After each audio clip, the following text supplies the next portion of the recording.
Thanks for turning into Blue Studios.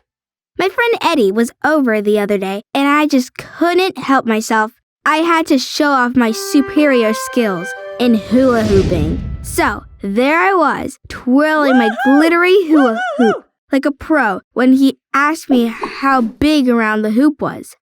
I didn't know, and he said we could find out using pi. I love pi, but he patiently explained that wasn't what he meant. We couldn't solve a math problem with a pastry. There is a very special mathematical number with the name of pi, not spelled P-I-E, like in cherry pie, but just P-I, and it has a symbol too. Eddie drew it out for me with some sidewalk chalk. It was two parallel lines standing close together with a slightly squiggly line balanced on top of them. And it definitely wasn't new to the mathematical world. The number pi was discovered nearly 4,000 years ago as the key to solving all kinds of mathematical problems dealing with circles. I still didn't really understand. How can a number be discovered? Were there just 10 digits and you just ordered them in different ways? Well, yes, said Eddie.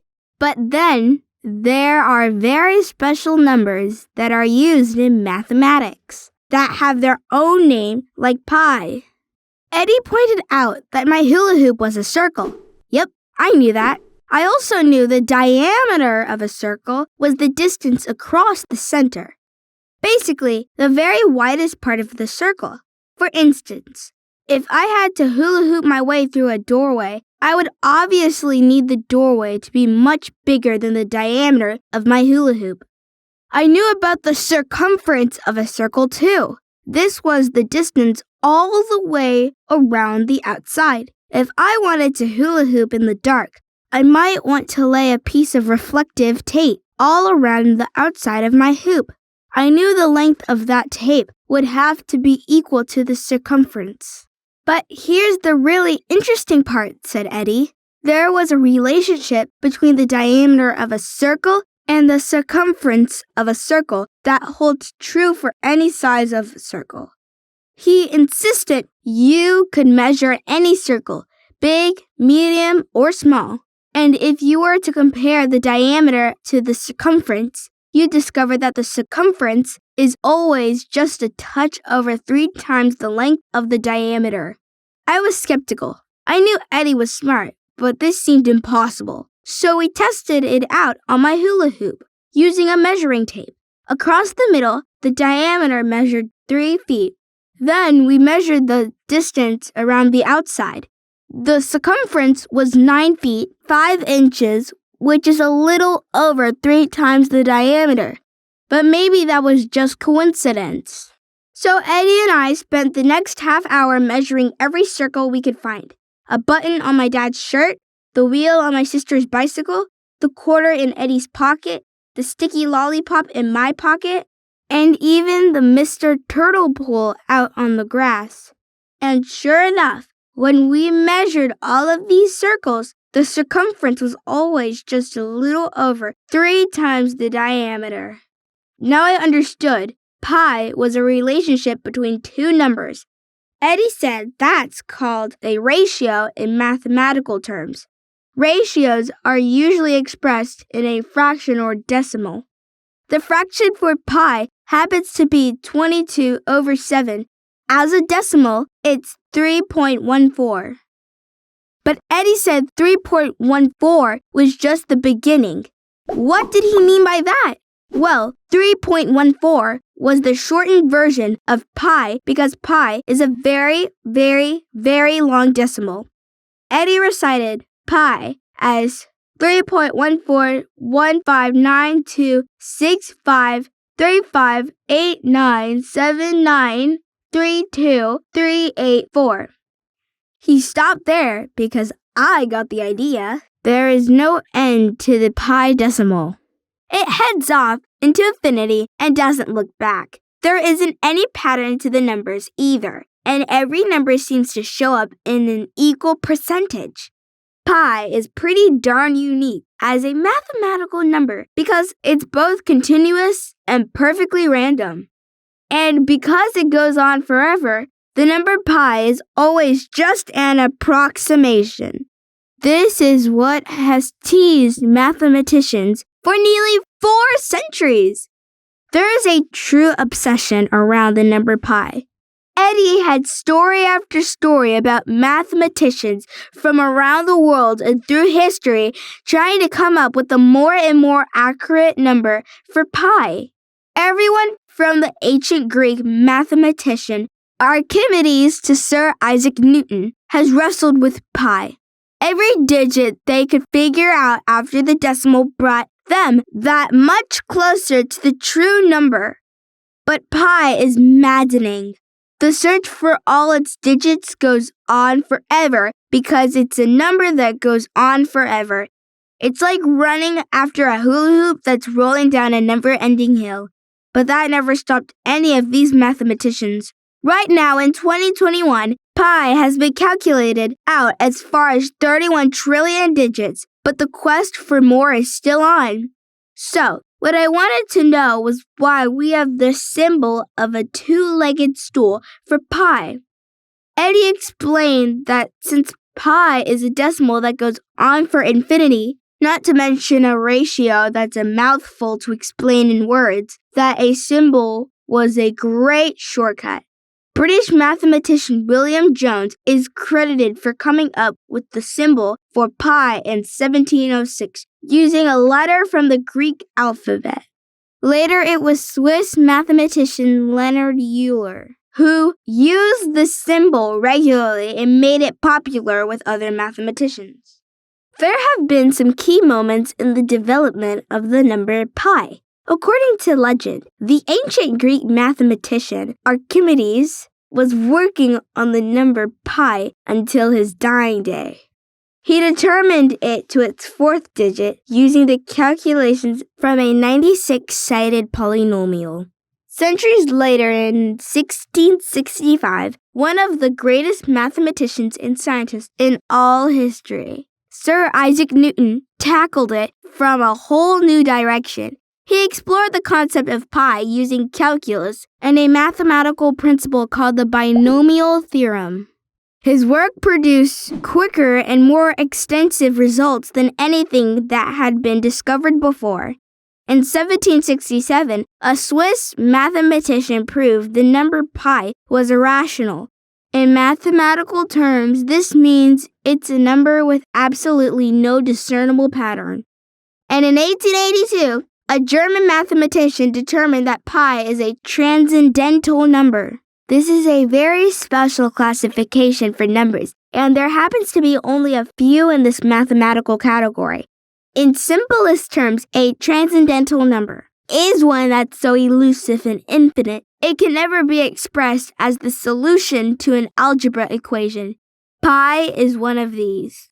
In spite of the obsession in discovering the many, many numbers that lie behind the decimal point of the number pi, most mathematicians and scientists agree we really only need 39 of those digits to work on our most complex math endeavors, including determining the size of the universe.